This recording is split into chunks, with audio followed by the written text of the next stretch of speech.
Welcome to A Corporate Time with Tom and Dan. I'm Tom. I am Dan. So Nothing to plug. We did it. We got everything out of the way. We got it all out of the way. We did all the events. We did the big ACT live. Done. Out of the way. we got another event. Oh, no. I'm excited about this one because this marks the 1-year anniversary of me not putting together my electric scooter conversion kit. You're talking about the beer, right? Yeah. It's the 1-year anniversry of me not completing what I said I was going to do. Is it been the 1 year? Almost a year. So we're having our beer release at Hourglass Brewing. That's going to be June 22nd. Yes, sir. It's going to be a tribute to A Corporate Time, the kind of like, this 10-year anniversary of Corporate Time. This is the year of Corporate Time. You're going to be seeing and hearing a lot of that. So we teamed up with the Danger Brain. They put together some awesome artwork for the Get to Work lager. Mm-hmm. It is a red lager. It's going to be delicious. I can't wait to have it, and it's probably my favorite artwork we've ever done for a beer. Yeah, it is. Yeah, it's really, really cool. And Curtis Earth is going to come out and host some trivia, and we're going to do like a corporate theme trivia, so all things business related. Yeah, and don't worry, office it's not spaces. just our show. Yeah, it really is. It's not our show trivia. It's general, corporate business, office space, that kind of thing. I'm going to lean in and say that we know what's popular in the beer land because right now we have some people in the chat room that are like, "Ooh, I love red lagers." So, of course, we knew. We knew that. We knew you loved red lagers, and that's why we did one, because we have our thumb on the pulse of what's cool in beer. Now, it is time for a Weird Job Wednesday, but breaking news, the app that we use in AI, and I kind of feel like I'm taking people on a journey when we do these, because like a lot of people don't have access to this stuff, nor do they care, or like maybe it scares them, but you and I dabble in AI land. And last night they did an update on the AI that produces our Weird Job Wednesday songs or that we dabble with. And dare I say, it is better than it's ever been. Now it can do fully completed 4-minute songs with perfect singing and perfect language modules. All right. So I went crazy. That's pretty fast. Yeah, I went crazy on this one last night, and I wanted it to do something a little more vintage, because I don't know if you know this, but for most people that listen to A Corporate Time or A Mediocre Time, if you listen to any of our commercials with any of our clients, there is a specific type of kitschy 60s, 70s throwback vintage radio branding that we use, and we always have. I happen to like that style, like that weird, all the jingles, all the different sounds and stuff like that, that gives it that fit and finish of true old vintage radio. Yeah. So that's what I was going for here. I think you're going to like this one. This is Vintage Radio AI Weird Job Wednesday.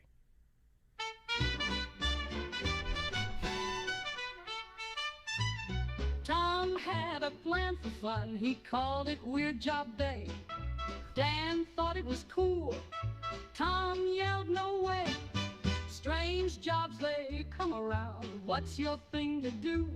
Are you neat and tidy or messy? True and true. True and true. Weird Job Wednesday. Just another job in sight. Weird Job Wednesday. Under the moonlight. Do you make that money sitting in your high tower? Looking at the folks working every hour. Weird Job Wednesday, just another job in sight. Weird Job Wednesday, under the moonlight. I mean, it goes on forever, and it's so good, and it's got that sexy pinup girl. She's got her hair and the curls, and she's got the full dress on, and she's sitting on the piano, and she smokes a cigar, and then we go backstage, and then I'm like, she's got boop, boop, a doop. Big pointy missiles. Oh, missile tees. Brian, you're on the line. Yeah, Brian, you're on the line. How's it going, Brian? What's up, buddy? Good. How are you, fellas? What'd you think of that? That wasn't bad, right? I love it. It It goes right with the Comedy Cellar, too. Yeah, it's scary, but, Tom, you're not going to believe this guy's job. I had to wake him up in the middle of Las Vegas. This guy is a comedy club manager. Oh, really? Yeah. So what comedy club do you manage? So I'm in Las Vegas at the Comedy Cellar, the world-famous Comedy Cellar in New York, transplanted the club out here. Nice. In Vegas. All right. So now we know like Krista over here at the old Funny Bone. Improv, Funny now Bone. Funny Bone. So what's different with managing a comedy club as opposed to any other, I guess, entertainment venue? Sure. One of the best parts is, you're working with comedians. They're not. That's they're the best part. We've always heard that's the worst part. It depends. It depends on the comedian and what night. But you're working with professional, funny people, but they're not professionals, right? They're cracking jokes all the time. They're not serious, and you can have a little more fun than a regular work situation, Gotcha. How was this something that you got into? Because was it a entertainment or comedy career path, or did you start on more of like the logistical and business side of things, working your way up to be a manager? Yeah, so I've done lighting and audio all my life, and I got hired to install the room. And after talking to them over the few months that we were installing the room, they decided they needed a technician. They hired me as a technician, and that was almost 6 years ago now. Worked my way up into actually running the club and working with the owner. So it's kind of an interesting path, man. Do you guys serve food? We don't since COVID. It's a weird situation that the hotel runs the bar and what was the kitchen. We used to. We want it back. We had great food there. Okay, so because what I was going to ask you is if it's a one-off building that's a comedy club, you're also I'm always curious with are you the manager of the restaurant and food and the beverage servers too, or just the entertainment? Weren't we going to ask that to Krista one time and we forgot? But I think Krista has a separate manager that just does a hospitality manager. The hospitality side of it, because she handles more of the entertainment We may side. be wrong on that. We have no idea. Because they're two different things. Like if you're managing a restaurant and all the servers. Here's what I know, cooks, Tom. I don't want to do both. No. Because that sounds really hard. To manage humans on the entertainment side and humans on the service side sounds real hard. So Brian, you're just doing bringing in all the comedians, correct? Well, we have a booker. She brings them in. I run day to day, make sure everything's running smooth. I manage the comedians. I make sure the standards are held up to Comedy Cellar standards with the service, with the bar, when we did have the food. Gotcha. Stuff like that. Just kind of eyes and ears as well. So with bringing the acts, obviously you have a booker, and then they book out your schedule. And we know just from doing this for so long that, you have your standard touring comedians. There's probably, It's regional, though, because I was on his website, and it was funny to see that what the West Coast gets in rotation is a rotation. And then what we get on the East Coast is a rotation. A different rotation. Yeah, it's almost like wrestling sext. I'm looking at them, and we get a lot of the same names. I know I can set my watch on Earthquake rolling through here. Yeah. I know Bruce is going to roll through here. Yeah. I was looking at his, the and Wayans it's a completely different thing. Yeah. So at any given time, how many different comedians are just constantly touring? Are we talking hundreds here?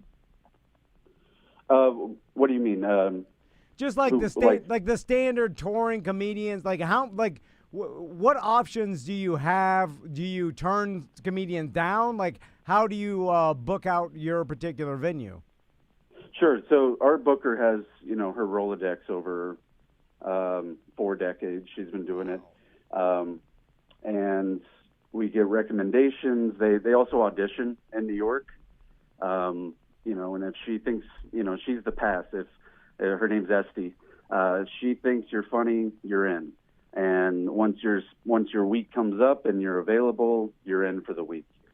Now, do you not put them back in rotation if they don't sell enough tickets? What's the what's the cutoff where it's how do you lose your spot? If I roll into town and I sell out half the room, are you just going to pass on me next time? So that kind of comes down to Mark Cohen is our resident host there. Sometimes it depends how we feel about the person, or Esty will sometimes pop into our video and watch them on stage here in Vegas, and if she sees something she doesn't like, but usually the people we have are professionals. They're good. They're funny. Sure. I mean, 99.9% of the time. So that's not usually a problem. So I'm gonna set up a scenario for me. Oh, we're role playing. And you give me what this person would make for a weekend. Okay, say Marlon Wayans comes in. I'm using him just because that's a good name. He's or we could even Are you going to like big name recognition? Is that what you're going for? Or? Yeah, or and he's been touring for a long time. He can fill the room because of his name. Sure, yeah. So Marlon Wayans comes in. He does 2 shows Friday, 2 shows Saturday, the standard, because they don't do Sundays anymore. Yeah. Or they don't like to. It's now. funny that we're old enough to say that. I remember when they did Sundays. So what is a comedian like Marlon Wayans going to make for, let's say, 4 shows that weekend? So with our club is actually a showcase style club. We don't actually book like headliners like that. All of our guys are national touring acts. They all make the same amount of money. They all do the same amount of time. That's what's kind of different about our club than others. Okay. Most people do opening, a middle, and a headliner. Yeah. But we just do showcase style, 4 to 5 comedians. They all do the same amount of time. They all make the same amount of money. Interesting. I've never heard of that. That's cool. Yeah. So if you don't like some guy, if you don't like the first guy, the next guy you might like them. Is it harder to book that because it's different and it's like, is that newer? Is that just a different style, or where does that kind of rank with what we're used to here with our Funny Bone? Yeah, Comedy Cellar has always done that since they opened in the early '80s. Gotcha. You'll have a Chappelle come in and he'll do an hour, but maybe it wasn't necessarily planned, or the show wasn't booked like that, but he decided to come by and do an hour. That's kind of where their name Comedy Cellar has come about. But yeah, they've always done it like that. And it's a great format, It kind of seems easy once you know that if it's all the same and they're all like, it's just get in line and go do your business, and then we have to worry about any fighting. Is that kind of the thing? Right. Or? Yeah. There's some egos around lineup and where you are in the lineup, who's going first, who's going middle, and why do I have to go first every night? Right. You get into that a little bit, but that's all ego and, flow show as well. Sure. So, so with these showcase style comedians, what is their pay? Like, what are we talking here? I'm curious. It's decent, maybe a couple hundred a night or a show. All right. Yeah. And is that the standard usually nationwide? I've been told our club pays a little bit more than others.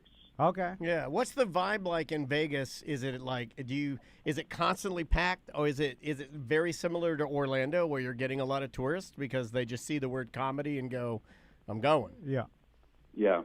So there's a lot of competition out here, of course. Sure. But we tend to stay busy.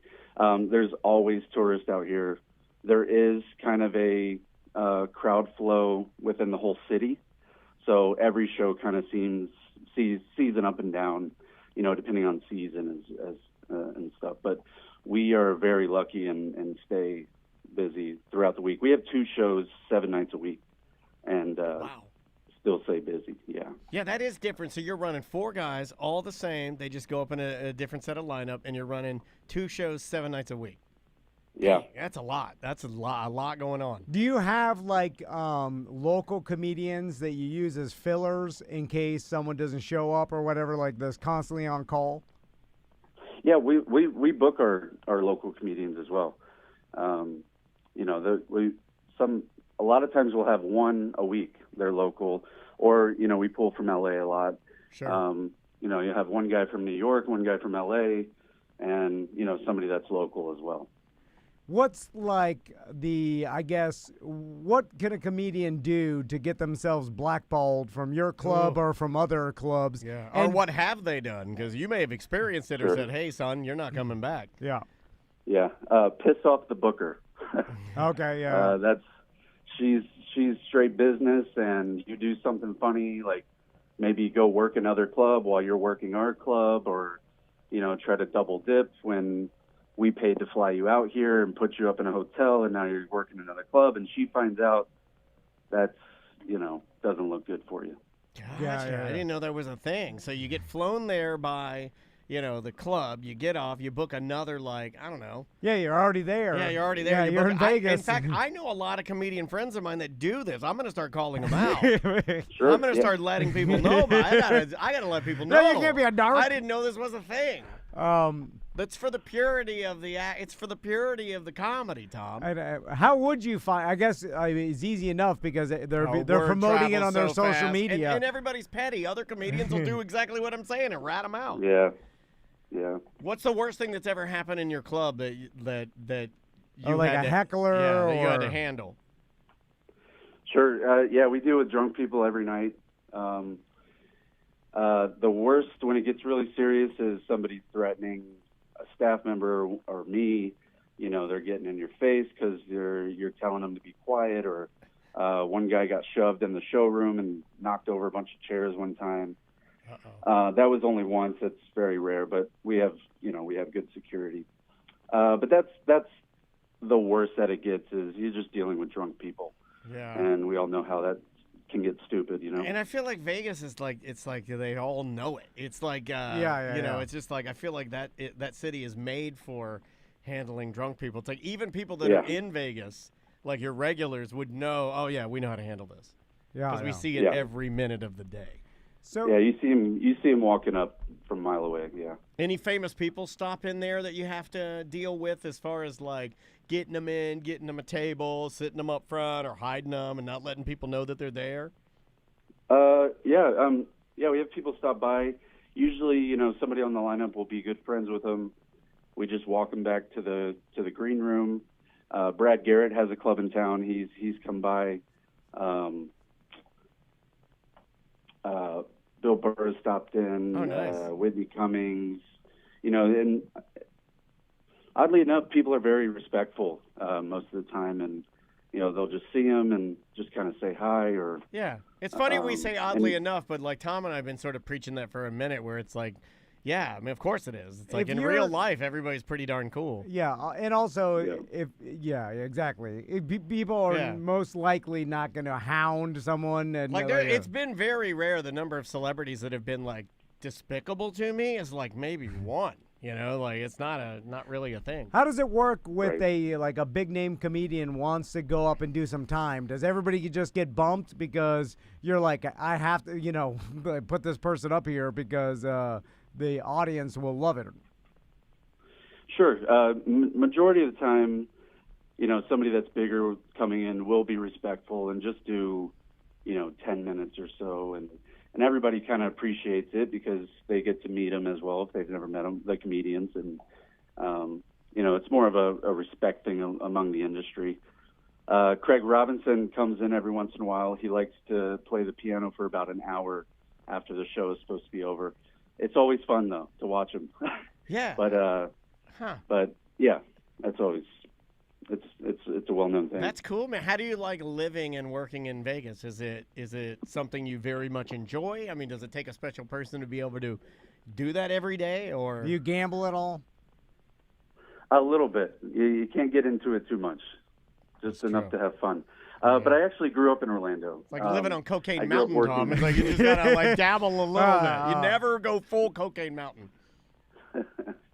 I grew up in Orlando. I grew up working at Universal and Disney and on iDrive, and I feel like I'm just kind of used to it by now. You know, I'm used to the tourists. I'm used to the busy streets everywhere. So Vegas is definitely a little different than Orlando and iDrive, but a little more hectic. But just kind of used to it now, I guess. Tom and I were amazed at this. We were out there during a sandstorm, and that was just wild. Sandstorms are crazy. It blew one of the doors on a casino open and shattered the glass. Yeah. And it's weird having a sandstorm. It was kind of like, it looked like the end of the world. When you see the sandstorm coming at you, you're like, this is it. That sandstorms and a tumbleweed. The first time I saw a tumbleweed, I freaked out. from the old Western. Yeah, it's like they're real. They're real. Yeah, they're real. Yeah. So, Brian, what you don't have to say what you specifically make, but what does a manager for a comedy club, what's the kind of salary range we're looking at? I'm not sure because this is the only comedy club I've ever worked for. When I'm looking it up on Glassdoor to figure out what my next pay raise will be, right. I believe it's between 40 and 80,000, depending on who you're working for. But who you're working with. Here's the real question: do you enjoy it? Like, is it something that you enjoy? That you feel like when you get home, you're like, you know what? I enjoyed it, and I get paid okay. Yes. Yeah, see, that's all it's about. Is that all it's about? The real question is money. That's all it's about. I'm actually I get very over jobs very quickly, corporate jobs, and sure. And to be in one place for almost 6 years, I love going in there every day. Yeah, I was gonna say you must like it if you started as a tech, you built the room out and you stayed. I mean, like that's cool, man. Yeah. Well, if any of our listeners are ever in Vegas, go by the Comedy Cellar and talk to Brian. Yeah. Say what's up. Touch tips with Brian and thank him for listening. And hey, man, I appreciate you doing this on short notice. Yeah, mention Tom and Dan when you're there, and I'll take care of you. When you guys are out here in Vegas, let me know, and we'll hook you up at the club as well. You got Awesome, it, buddy. man. Hey, take care of yourself, and thanks again, okay? Thanks, guys. Have a good one. All See ya. right, man. You too. I'm always curious of He like, was very low key and very like he could handle any situation. Yeah, you know what yeah. I mean? Feel like that guy was ready for it. like, Comedy club managers are very calm people. yeah, because I imagine that like Krista's like that. dealing with show after show Yeah. just hardens you to any sort of. And maybe that's what I need to do. I need to manage a comedy club for 1 month, and it'll knock my anxiety down. Because Krista's like this too. Like things will be falling from the sky. Everything's going to S, and Krista's like, "That's fine. What do you want? Some chicken fingers? You need a drink? Everybody good? We're Yeah, good?" yeah. You become numb Everybody to it. good? Yeah. Because it was constant chaos, then you live in the chaos. That's why I was telling you should be kidnapped. Kidnapped, So yeah, that yeah. I've been the thinking about ultimate that. stress. But I'm curious to like what the individual comedians, like the touring comedians that come through here, like is it somewhat similar to what they're making all weekend? Like if they're working the same amount of shows, let's say 4 shows. Are right? you talking about his guys? No. Or are you I'm talking about like a big name that comes to Orlando yeah, to work the Funny Bone? I'm talking about like headlining. Like how different is each of their pay? Or is it somewhat standardized? Oh, I think it's somewhat standardized. It has to be, right? Within the groups. Here's Because what I the would tickets imagine. are somewhat close to each other, Here's right? where I think I could nail this. Companies, no matter what company, don't like doing paperwork more than a couple of times. So if there's one contract for all Funny Bones for one comedian, I'm pretty sure that they're going to make that relatively standard. It's not going to be like crazy each time, and it's not going to be bespoke like they're writing it out perfectly every single time. They're just going to do copy and paste, fill in the numbers. Yeah. Because that's what they did with me. Yeah. I'm just using what I know of corporations. Like every contract I got was a copy and paste scenario. It was never like we did this one specifically for you, Dan. I guess, though, some comedians, if they know they could sell a whole weekend out, they could demand more. But I don't understand, like, Do you want a number? The more? Is that what's confusing you? Like, Well, do you want to know, like, $35,000 for the weekend? I remember when Tracy Morgan was in town, we had heard that he wanted to get paid in cash. Remember this? Yes. Like I love these things. That's a true story. And then it was like $30,000 in Yes. cash at That's the number at that the I old had heard. Improv. Yeah, Didn't see any money. Nobody. I'm just saying that is the yeah. number. It's I all heard. hearsay, Yes. but it was like okay, and, Yes. and Tracy Morgan would, and then the club would have to get cash.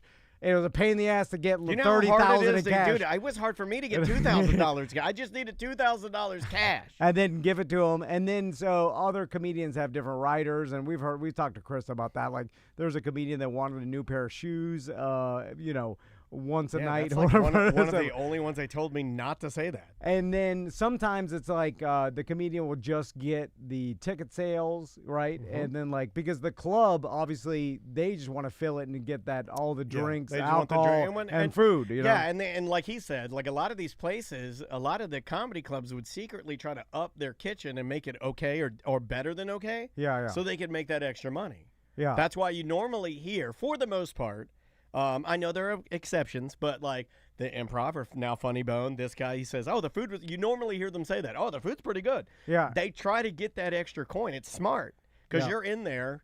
You know, you might as well buy that giant fried chicken, the jumbo pretzel, 25 drinks. And next thing you know, $400 later. And that's why a lot of these touring comedians never stop touring, because they have the relationship with the club. It's, you know, they go through the booker, and like, you know, it's like while we get the comedians once a year, it's like they have their, you know, they fall into their norm. Yeah. And they're like making about $300,000, $400,000 a year or whatever, just on touring and like, hitting these clubs or whatever. Maybe less, I don't know. But you know, like are you making like $250,000?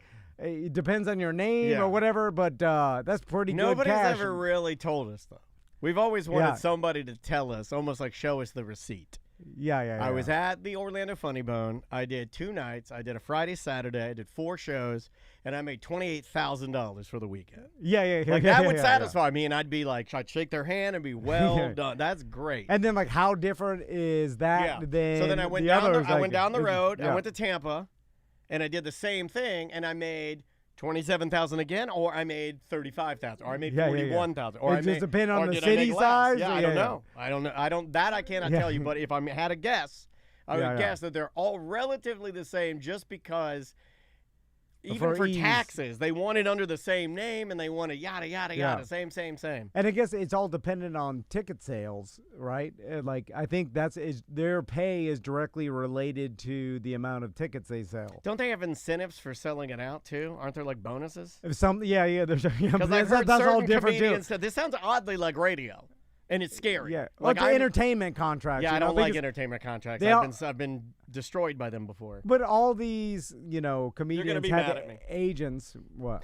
You're gonna be mad at me. Related, unrelated. What? I've been playing with the stupid AI more, and you told me on the live broadcast that the Weird Job songs have deteriorated into nothing but me calling hardworking Americans slobs. Oh. So I did write one that's all slobs. Okay, all right. And it's so good. All right, well, let me because the computers have won. Like, there were people in the chat room saying that they didn't like the AI, and now they like it. Yeah. That's how I feel.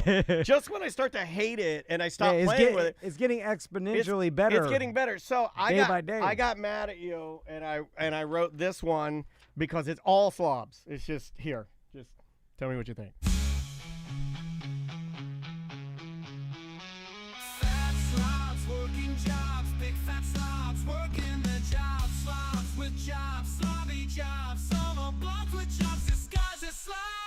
They're blobs with working jobs. Big fat slobs working their jobs. Sloppy jobs. Some are blobs with jobs disguised as slobs. Some are blobs with jobs disguised as slobs. That's the new lyrics. Some are blobs with jobs disguised as slobs. That's the best part. Hold on, it goes slobs working job. I printed it out. Hold on, I gotta get it off the printer. Hold on, I got it. Oh. Okay, here, I'm gonna sing it for you. This is the best one I've ever done. Ready? Fat slobs working jobs, big fat slobs working their jobs, slobs with jobs, sloppy jobs. Some are blobs with jobs disguised as slobs. Fat slobs working jobs, big fat slobs working their jobs, slobs with jobs, sloppy jobs. Some are blobs with jobs disguised as slobs. It's the best one I've ever done. Does it not make any sense? Is it freaking you out a little bit? No. What? How good is that? And then at the end, it gets so crazy trying to match like early 2000s butt rock that at the end, the guy even whispers like James Hetfield. He's like, disguised as slobs. Here, listen. I'll go to the end. Here's the end. Fat slobs working jobs, big fat slobs working their jobs, slobs with jobs, sloppy jobs. Some are blobs with jobs disguised as slobs. Wait for it. 1, 2, 3. That's the end. Disguised as slobs. And then the crazy computer at the end goes, disguised as slobs. So okay. So how do you feel about it now? You're into it, right? Well, when do some company? God, that's good. That's such a good lick. Fat slobs working jobs, big fat slobs working their job. Slobs with jobs, slobby jobs, slob more blobs with jobs disguised as slobs. So when do iHeart or other huge record labels just get a Indian call center amount of people? You're not allowed to say that anymore. Just writing, no, India from India, Indian from India. I'm joking around. And just writing lyrics and to AI, right? Yeah. Creating just thousands of different songs and then putting them out in just now it morphs to my lyrics. So now I wrote all those lyrics, the ridiculous lyrics, and then it said, "Oh, okay, I'll make this into an earworm." Well, that's what should scare everybody. Well, that's what I mean. That they're just producing so much content, hoping that one becomes a hit. Yeah. Because no one could tell the difference between the AI and real life, and then they own it, and then they don't have to pay the artist. I guess, and then they'll just get a ghost person to sing it. You know what I'm saying? It doesn't matter. I mean, they won't even. And you don't then even need to. They'll own everything because they'll own the intellectual rights to the song, all the song itself. You know what I'm saying? They don't have to pay anybody. Here's what's sad. Yep. I took my song, Weird Job Wednesday, and I took the entire lyrics, put it into the computer, and said, hey, make this better, and this is what it came up with. Tom had an idea one day. Weird Job Wednesday, that's the way. Dan really liked it, no delay. Tom said that's just another play. Are you neat or a big old slop? What's your job up at the top? Do you see people round the clock working hard, they never stop? Just another Weird Job Wednesday. Just another Weird Job Wednesday. Oh yes, it's Weird Job Wednesday. Tom and Dan made it that way. Okay, see, that was just making full-blown generic country garbage hits. Yeah. It's definitely better than it was. It's rendering all art not valuable anymore, right? But I don't know how I look at that though. Sometimes I look at it like, is it rendering all art? It's a tool, or is it making real art or art that's created by humans more important, like diamonds? Because man-made diamonds, right? The problem is a lot of people when you talk about man-made diamonds, they're like, oh, those are garbage. If they flood the market. If a country artist, what country artist do we know, Daniel? Do we know? Yeah. Well, I mean, the only one we've had in here is like Johnny Reed Foley, and I think he just goes by Reed Foley now or something like that.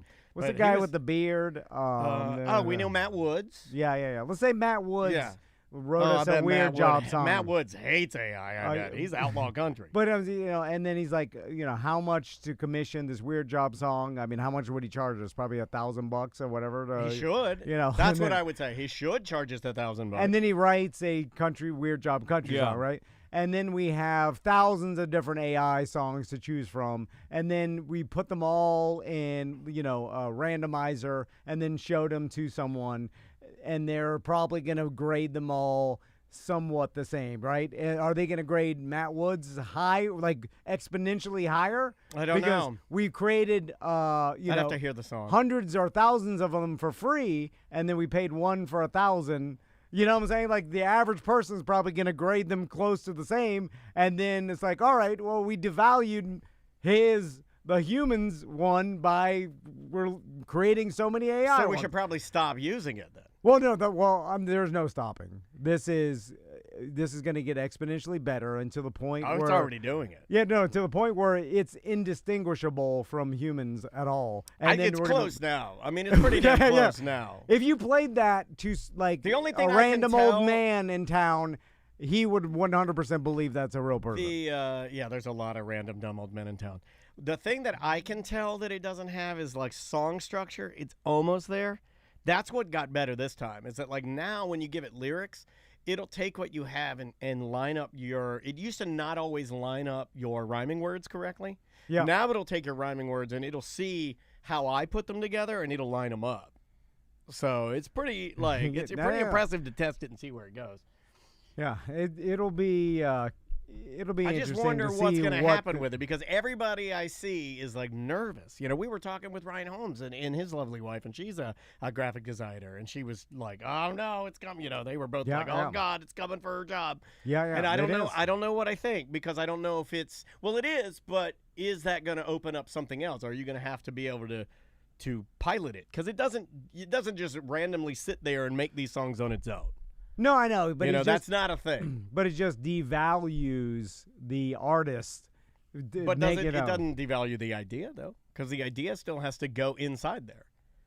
No, yeah, you're right. You know, like if you want it to spit out pure nonsense, you have to give it nonsense. It can't just give you nonsense. Of course, yeah. But there's a lot more people that can come up with rhyming schemes or different ideas for songs than there's so many people. Then could play them and sing them, right? Have you heard playing them and singing them was the unique part, and now the computer could do that. I was hoping we'd talk about this so I could mention this. Have you heard the story about Randy Travis? No. Okay, so Randy Travis, we used to make fun of him all the time because he would get like DUIs and they would we'd watch the videos and remember forever and ever, amen. Wasn't he nude at one time? Yeah, I think he pulled his penis out or something. Yeah, he did something terrible, but that's not what I'm talking about. Randy Travis had a stroke, and he's one of the most beloved country music singers of all time. Through the use of AI and a lot of his old recordings, they made a new song and used his old recordings to create him singing the new song. Okay. And he got to hear it. And it's pretty kind of emotional, like him sitting and hearing himself sing the song. I think he cried. I think everybody cried, like his whole family. But it's like why'd he cry? Well, because it's like he's hearing himself do something he can't do anymore, Tom. Yeah. I know this is something you can't understand, but to imagine if you were like a Grammy award-winning country singer and you had a stroke, and then you got to hear a computer finish a song that you would never be able to sing again because I'm joking. half of your face isn't working. You're not joking. You have no concept of emotion. You're like, I'm joking about the non-emotional part. But I got to find this song because he did it, and it's good. Like, it's a good-ass song. You gonna cry, little Trappy baby? And it does call into question, though, are people going to be cool with this? Well, then, okay, so we've talked about this before, but going back to when you tell someone a video's fake and they're sharing it, they're like, I don't care. Are people going to even care if it's AI Randy Travis? I don't think they do. Or if it's AI Tupac or AI any artist that has died, and then they just start creating new music for it. If they like the music, and because it's almost a nothing, right? If it's just playing in your Spotify random order and it comes on and you're tapping your foot to it, it makes you happy. Who cares if it's a human or not? For most people, right? Here is if they didn't pay for it. Here's the AI Randy Travis song. Here's a little piece of it if it'll play. And it's here he is in his wheelchair listening to himself singing the song. It's crazy. Is he crying yet? He cried. Yeah. Look at him. Like, I mean, he's like, the dude is like a shell of what he used to be, man. He's like literally, and you're horrible. She had eyes like diamonds. Caught the light. Is that his wife? Holy crap. Oh, but they were dark and deeper than the night. It's crazy, man. That's absolutely insane that they can give him his voice back. But that's the question. Is it as valuable as Randy Travis saying, or how much do people devalue the fact that it's AI? This would be my argument. Or do they hear it and they're happy with it? My argument would be that it probably, you'd have to ask Randy. I'd be interested to see what he says about this. I just want to read what he says. I don't want to hear him say it. But like, I think it would mean a lot. I think he would say, yes, it's just as valuable because something has been taken away from him. Well, if it is just as valuable, then it's going to be just as valuable for anybody else, right? Could be, yeah. I would argue that it could be, yes. And then, because if it's just as valuable to him, then nothing else matters. I mean, he's the source of it. Then it's his song, his voice, his essence. And if they do that now, what if they just start creating a whole bunch of new Randy Travis songs? Well, that was the plan, and I think that's why they're feeling this out. Like when Warner Music, and who gets paid for that? Well, in this case, they've been pretty upfront about this. It will be the producer, really. Randy, I guess, will get some for his essence, but the producer, his producer buddy, is really spearheading it. Yeah. So it's him. And they've talked about it, and it's through Warner Music Nashville, who I believe is our buddy Brock, who writes for them. But then, if people like this and like the AI Randy Travis and don't care that it's not really him, it is really him. Well, his essence, but the AI is singing it. It would be different, I think, if he were dead. I feel like because he's there giving his stamp. You see what I'm saying? Like, I feel like if he were gone, everybody'd be like, what the hell? But the fact that he can't sing anymore, and then they're using, he can still write songs. He can still work with his producers. He can still use his band. In fact, I think he did. He used, all of his musicians. So it is him. It's just a computer executing what he can't do because of a stroke. Yeah. But it is AI singing. 100%. Yeah. So then if people, like I'm saying, the general public accepts it, then that seems like a slippery slope to they'll accept. They don't care whether it's really him or not. And they'll, in their mind, that switch is turned where it's like, okay, it's, it's using his voice, his essence. I think that he's alive makes this one different for some reason. Yeah. But it's like everybody, when did we get But what if other artists don't want to take the time to record? They'll just start spewing out hundreds of different songs with their voice. They kind of already are. Isn't that that was the kind of the take with when Drake used Tupac's voice in the diss track that he used for Kendrick Lamar?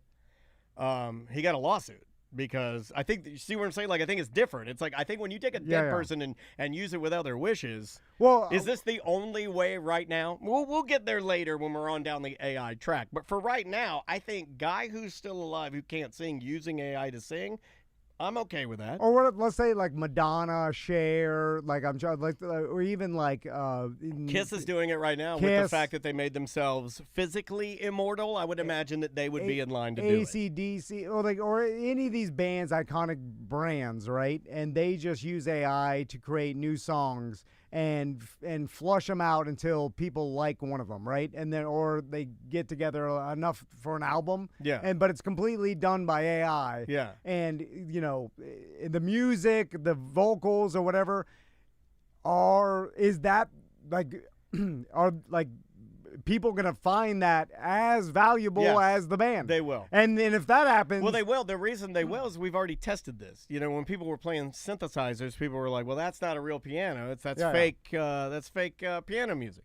Yeah. That's what is that? Beep boops. That's beep boops. Nobody cares. And look at it now. So yeah. We'll get there eventually. We're just not there now. I'm just arguing that I think for me, guy that has no voice using AI is about as good as it gets for AI singing. I'm like, that's that's pretty cool. But what I'm saying is that then if people are fine with it, then that means they're ushering in them being fine with other versions of this, and then that seems like a slippery slope to the point you get to where it renders actual musicians and human talent less valuable. Yeah, I think society is accepting. But then again, AI. I think that goes case by case too, because it's I don't think that instantly just because there's an AI version of something you do doesn't instantly take what you do and devalue it. I'd have to see what you do. You see what I'm saying? It always comes back to it does. What you do is what you do different in some way. Maybe it could just be a tone. For years, people have talked about Alison Krauss having the most beautiful voice on tone, just on tone, not pitch, not how many notes she can hit, not the songs that she writes or sings, but just when you hear it, there's just something about her voice that's just so pleasing that everybody's like, oh yeah, I like that. She's one of those people. It's kind of let's make an analogy to pornography real quick. Oh, I love those. If it gets to the point where pornography gets to where it would make me feel better if it were all fake and I could just watch fake. AI, because then I wouldn't be like taking advantage of street women that will are it matter? Having horrible drug addictions. But does it matter that like something like a celebrity's nude is photoshopped? It doesn't. I feel like it does matter in that way, where if you know it's fake, then it devalues it. But will it get to a point where it's valued as the same? Like, I look at this the same as if it was real. I don't care if it's real or not. I don't care. Have you ever looked at cartoons? If this is CGI. You ever looked at the squids? If you've ever looked at the squids, then yes. Not the cartoons. Yes. Well, the cartoons are too fake. Yeah. Anyway, all right. We'll see you tomorrow. God. You all right? Yeah, my. All right. That is Tuesday. No, that's Wednesday.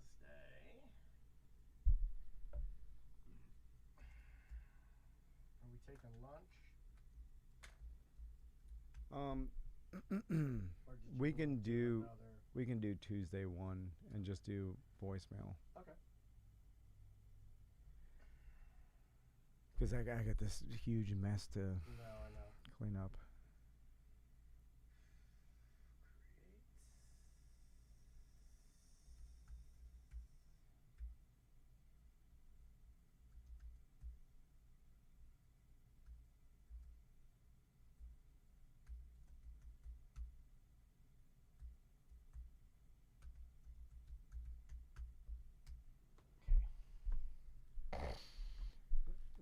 Water.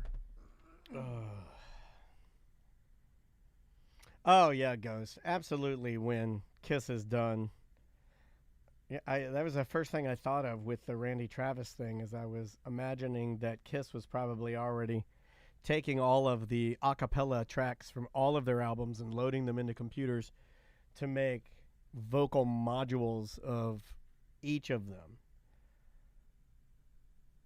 It'd be interesting to see how that shakes out, because would they do that for, I guess they would not be doing it for Peter or Ace. So it would just be Gene and Paul.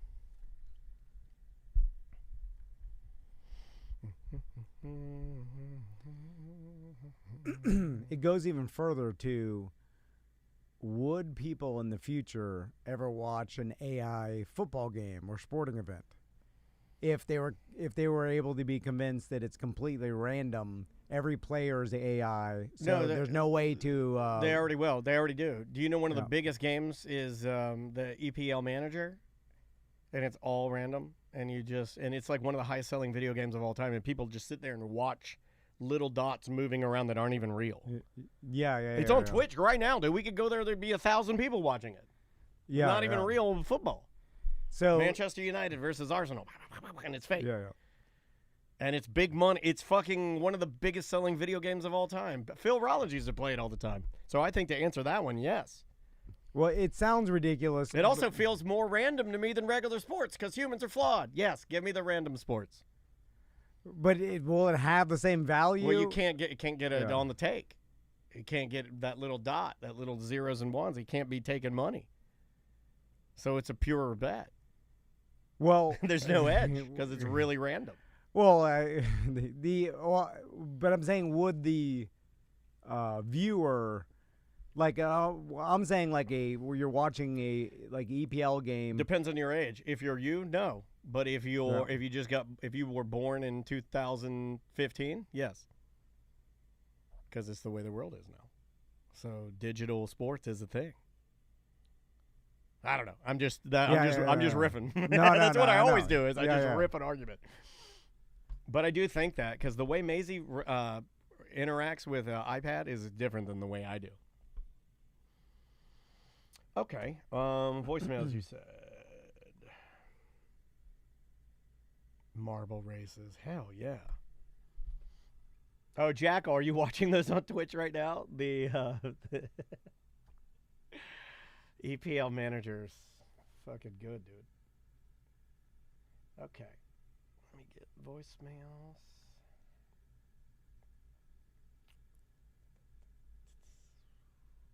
Okay. I can. Does it say beginning? Or? Yeah, beginning. Okay. Here we go. My camera's laggy. Yeah, I'm gonna try to do something with it today, guys. I'm sorry. I don't know what's happening, but we've had some issues with our camera bust today. Because we need to do a 220s for Tuesday. Mm-hmm. So if we're gonna have to come back after, You just want to knock them out?